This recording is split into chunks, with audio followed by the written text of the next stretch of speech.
Welcome back. In the last video, we have seen two concepts. One is mutex and one is semaphore. Both concepts are used to synchronize the processes to avoid something called as deadlock. In this video lecture, we are going to see how we are going to actually make use of these concepts, especially semaphores, in order to solve real life problems. And today we are going to solve a classical dining philosopher's problem, which will help us to understand how exactly semaphores can be used to synchronize multiple processes simultaneously. So let's first find out what is a dining philosopher's problem. So consider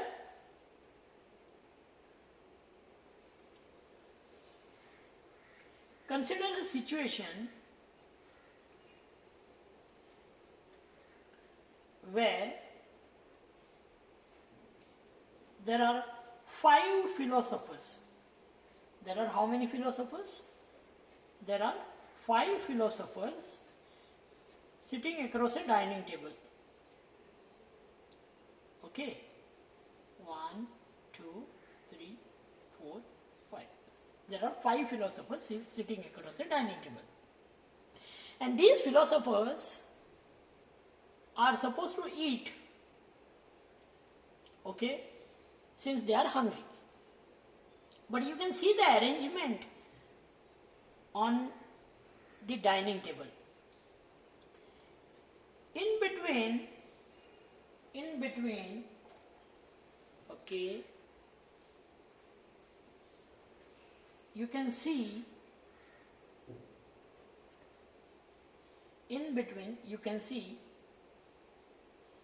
the chopsticks.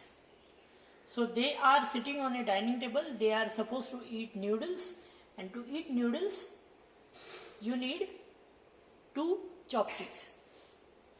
So every person may be philosopher 1.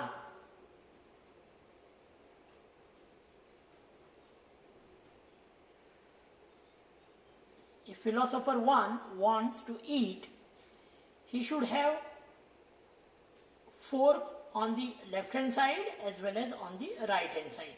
So every philosopher, whosoever wants to eat, should acquire 2 forks. Then only he will be able to eat. Okay. Now, let's consider the algorithm. The algorithm is as, now we have got 5 philosophers, so we'll define n as 5 and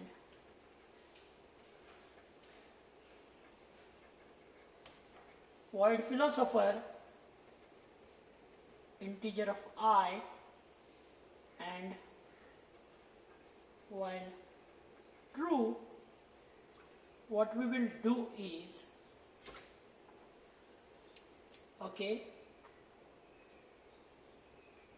let me write it first so that I can explain you very nicely.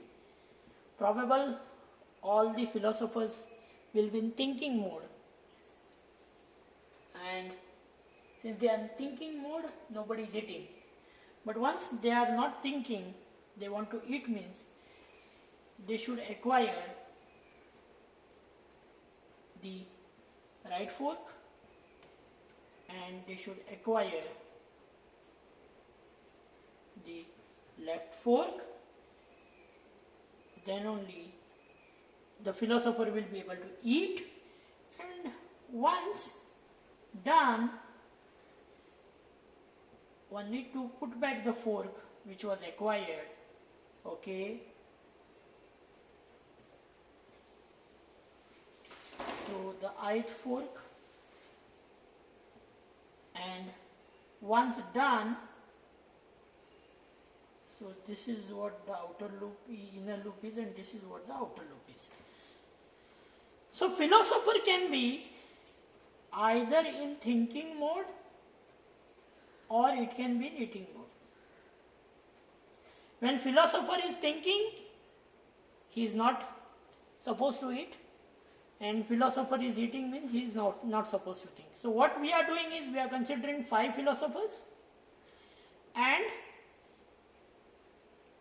initially let all the philosophers be in thinking mode, and suppose that P1 wants to acquire, P1 wants to eat, so P1 should acquire the right fork and left fork. So the right fork, if I'm sitting like this, okay, so this is going to be right fork and then left fork. Okay, so I'll call this as the fork number maybe 1, fork number 2, fork number 3, fork number 4 and fork number 1 maybe. So I is 1 means L of I will be 2, right? So acquire right and left fork, so it is acquired. For P1 it is acquired, so it has not been acquired by anybody. All are thinking mode. And it is eating and then it is releasing both the forks. So now, if we go by this analogy, what we observe is, okay, what we observe here is, okay, fine. Suppose P1, say P1 is already eating. So P1 has acquired left as well as right fork. So P1 is eating. So now we can see here P2 cannot eat because P2's right fork is acquired, left fork is not acquired. So P2 cannot eat. What about P3? P3 can eat. Both the forks are available, so P3 can eat. How about P4? P4 also can't eat because the right fork is acquired by P3. The same way P5. So what we understand, P1 and P3 can eat simultaneously, while P2 and P4 and P5 cannot eat simultaneously. So from this we can nicely say that at a time more than one processes or thread can be in critical section region. So this is the beauty of Semaphores. Provided there are multiple instances of a resource. So we can see there are multiple instances of a resource available. That is the reason with the help of Semaphore we could allow more than one philosopher to eat. Got a point? But the problem is these 3 philosophers who are unable to eat, they are starving, right? So in order to take care that they are not starving, okay, let's modify this algorithm, see whether we are able to solve the issue. So the problem statement is always same. Okay, I'll use it whenever I will require this again and again. So we will try to just modify the algorithm, okay, just to see. Okay, the second condition. First what we saw, P1 started, P could not acquire, P3 started, P4 and P5 could not acquire. So P1 and P3 could eat, P2, P4, P5 all were starving. Now let's consider a situation. What if all the 5 philosophers start eating? What if all the 5 philosophers start eating? What will happen? All the five philosophers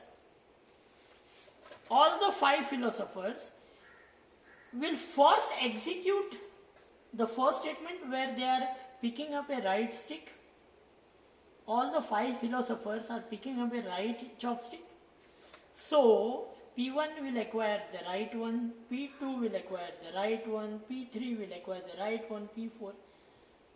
But when all the philosopher will try to execute the second statement, there is no chopsticks available. Just you can see the right is acquired by P1, the right is acquired by P2, the right is acquired by P3. Now for P1, the right acquired by P2, for P1 it is a left chopstick which is not available. The same way P2 has acquired right one, left chopstick is not available. Same thing with P4, same thing with P5. So what will happen? What will happen? In case if all, in case if all philosophers, all 5 philosophers try to eat,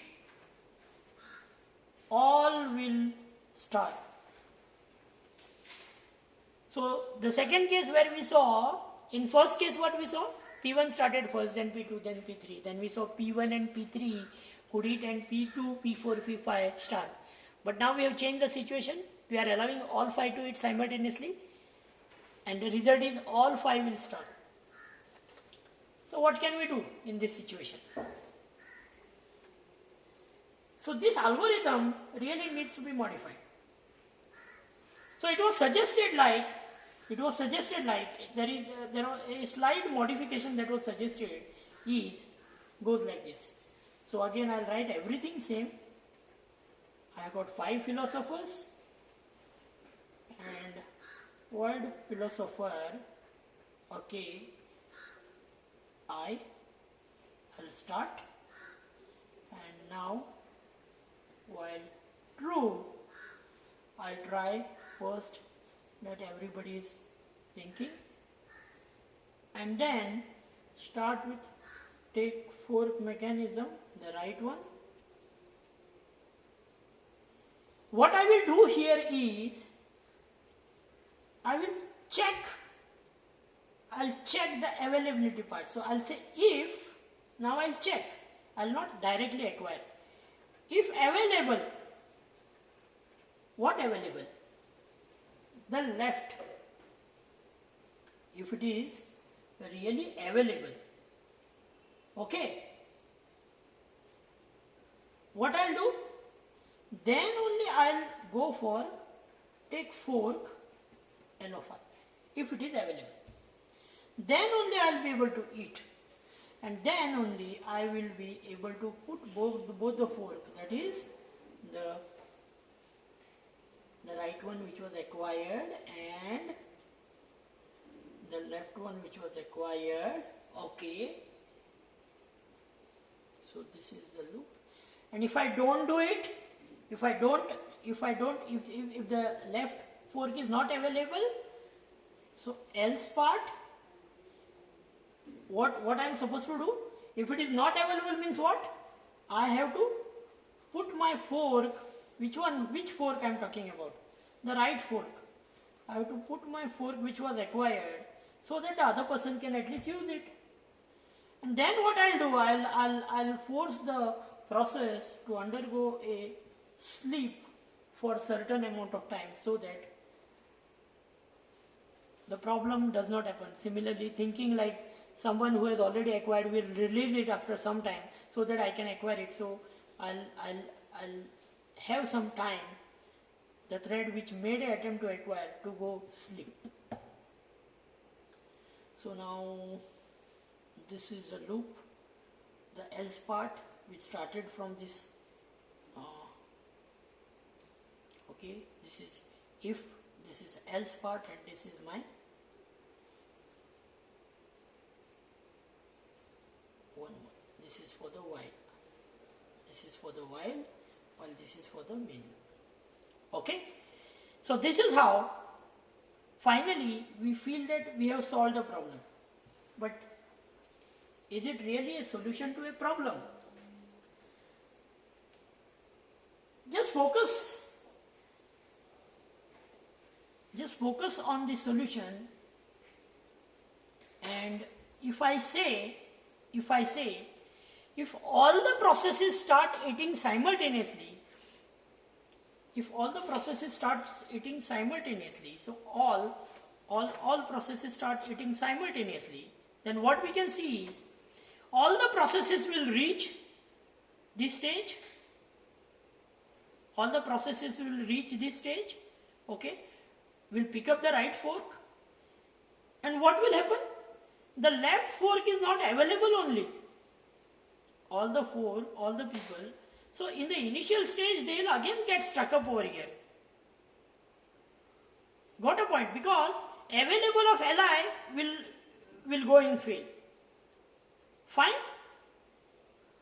And if at all there is some by luck, if some processes come later than the earlier process, if the execution gets completed, what is the guarantee that sleep time of all the threads is not equal? What is the guarantee that sleep time of all the processes is not equal? What I mean to say is, still this solution impose a problem. Still this solution impose a problem. So what will happen here? Since after acquiring a right fork, there is no available left fork, it will come in the else part, it will put the acquired right fork, it will go to sleep. And if all the processes are doing this simultaneously, again when they woke up, they will again execute this statement, again they will find there is no left fork available, again they will come in the else part, again the same thing will get repeated, and the result is no philosopher will be able to eat. They will be continuously doing the same thing again and again, because the sleep time is same for everybody. Whosoever comes in the loop will go for sleep for that same time. So it was suggested that only this part, what we see, needs to be changed, and it is suggested to have the sleep time modified like sleep, and I will have a random time set for every process. But still there is no guarantee that all 5 processes will be able to smoothly eat and smoothly execute and exit. Still there is no guarantee, even if we randomize the sleeping time, there is no guarantee. So the problem of synchronizing multiple processes using semaphore should be handled very, very carefully. And again, a modified version of the Philosopher's algorithm was proposed, and it is somewhat like this. So first thing, let's consider the first part of the module, void philosopher, int I, while true, first I'll think, I'll make the philosopher think, then of course take the fork, now eat, and both the forks, and then put both the forks, and then smoothly exit. So the inner loop as well as the outer loop. So this is the first part. So that take forks is the function that I'll write here. So it goes like this, void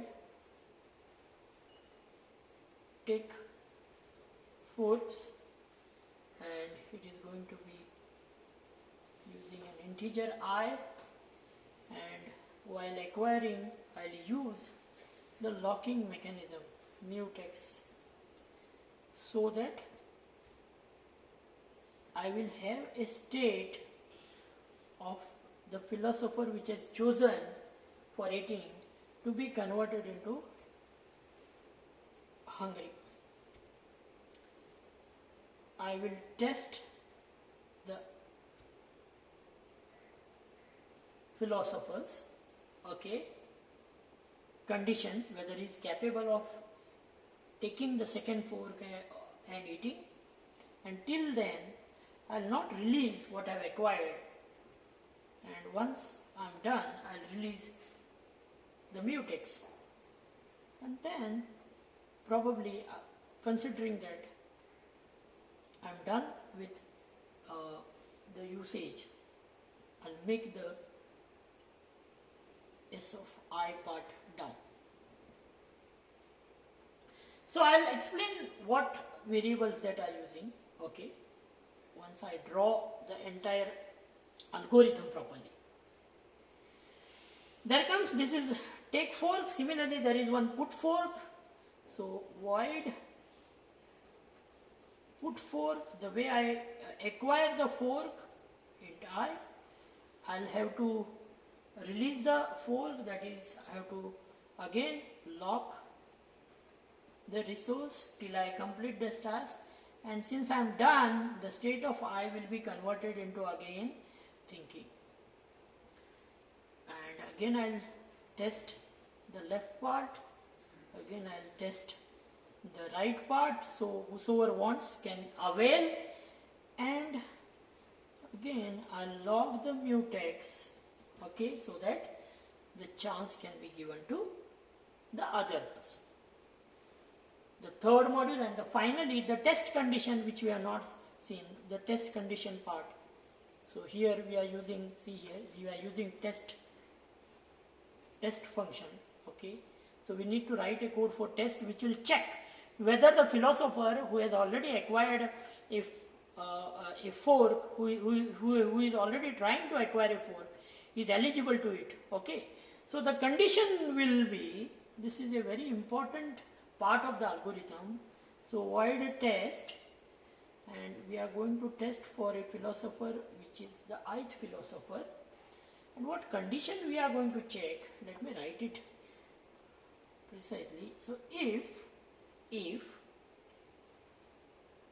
first of all the state of that philosopher must be hungry, and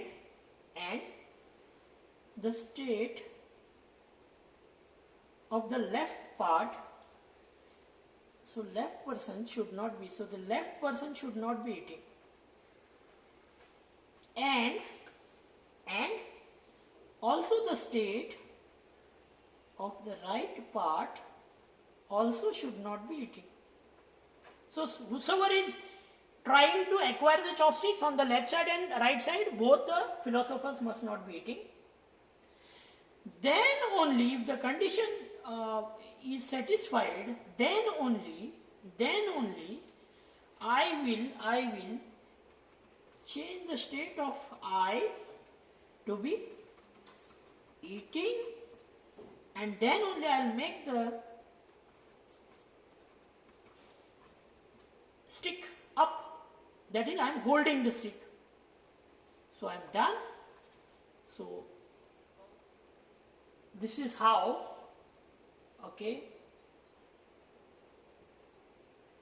so the eating part, fine.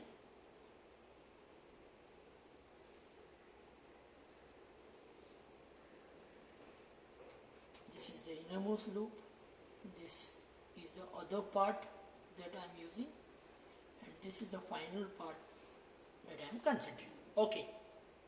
So now we will try to solve this, for the same dining philosopher situation. We will try to solve using the final solution that has been given. So there are 4 snippets. The first snippet is taking care that it is running the algorithm. So all the philosophers will be thinking. One who wants to eat will go to take fork. You go to take fork, you log the mutex so that you will change the state to hungry. You will test I. You test I means you straight away come to this, you straightway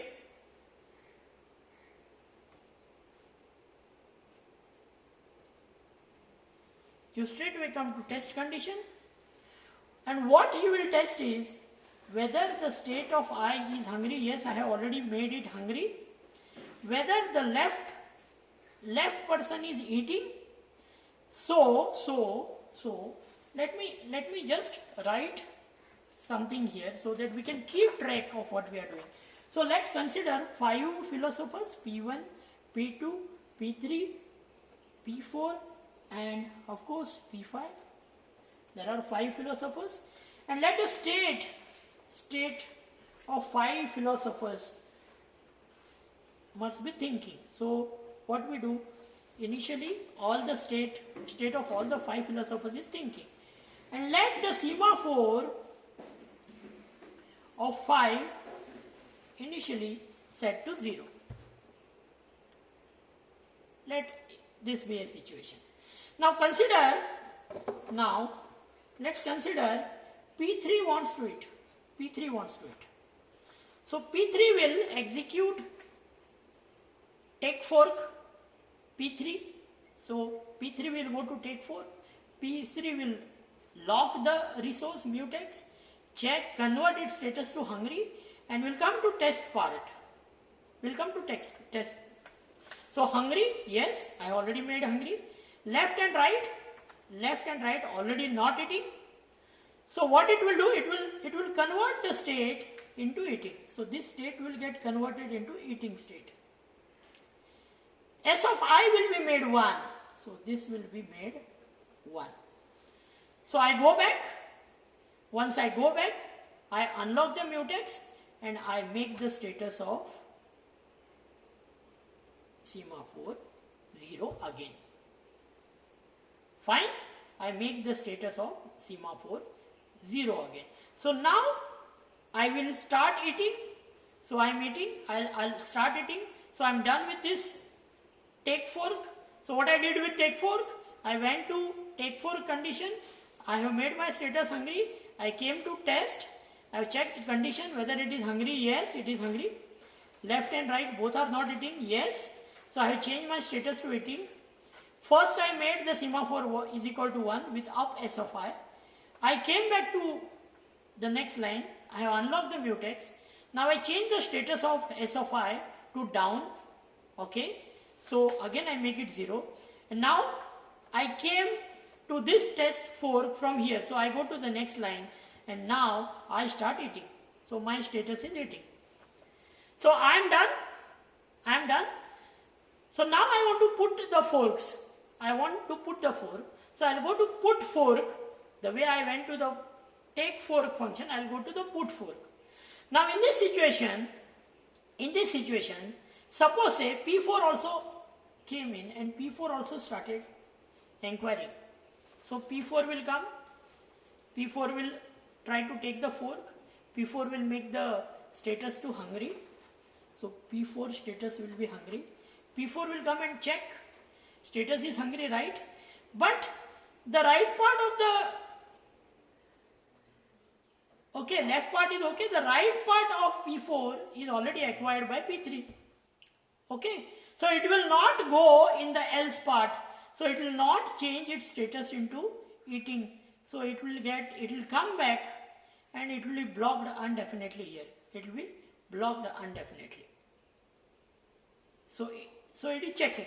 Fine. Got a point. So now what will happen? Since it is blocked here in the mutex, after sometimes considering that your P3 completes eating, P3 will execute put fork. So put fork in the sense what P3 is doing, it will come here, put fork. It will lock the mutex, it will change the status into thinking. So now the status becomes thinking. It will test the left part. It will check the left part. Okay. So once I come and test the left part, okay. So what will happen? The status is hungry. It is no more hungry. So it will come down. Okay. And what it will do? It will again check the right part. The status is not at all hungry. It will come down. it will unlock the mutex. It will unlock the mutex, and once it will unlock the mutex, what you will find is the process which was blocked here will get unblocked. The status will be able to change into what I'll say. It will change the status into eating. It will make the semaphore up.